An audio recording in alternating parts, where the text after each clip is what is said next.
How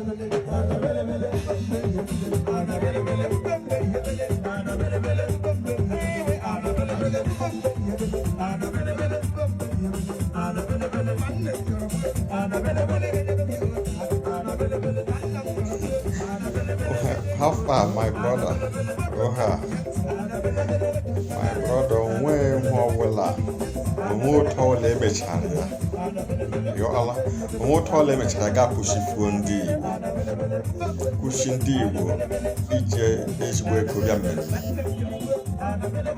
More tall image area, got pushing Fundi. Is not gonna remember. Again on our way. Again on our egg. Again on our key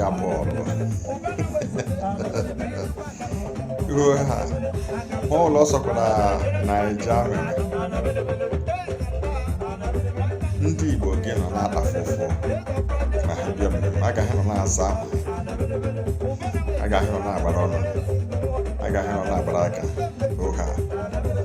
because ọ ghọọla ihe dị anyị n'ọbara adịkwa ma onyinye na ọ ghọọla ihe dị anyị yes ọ ghọọla ihe dị anyị so ọ dịghị isi kpuchifie ndị gbochi lụsa na-amụ aka na nka yes ọ ga-ekpuchifie ọ sọkwara ha iwere anya ukwu na-eme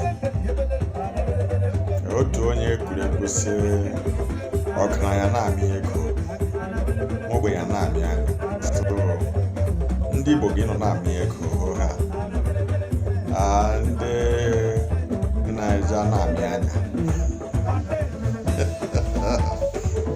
mgbe agị gaskiya ya agị nọ na-awụ ego my brother ya wụrụ ma gị lee anya ọfụma ị ga-ama ihe ndị Igbo mere ọ wụghị naanị bịakwa mmemme agha ego a na ha arụ ndị na-adụ ụlọ enwere n'akwụkwọ ndị kọrọ na gọọmenti a na-arụ ndị na-adụ ụlọ enwere ha ụlọ a na-azụ moto nye mmadụ yes a na-enye ọtụtụ ndị ego sipụrụ eji bido mewe biznes ọ wụghị naanị ke mana ọ dị ka chalenji ma gị bịa na mpaghara ndị ọzọ nọ n'ala obodo anyị bụ Naịjirịa gwa mmadụ ole gwa m mpaghara ole menwe na-awụghịkwa naanị otu ndị agalamakpara amara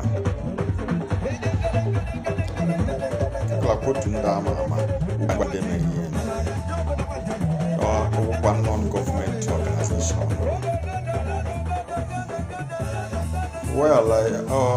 o were so ị ga na-ekwụsị pụshi akpara agbata ya wụwa n'elu akpa dị ka ọ dị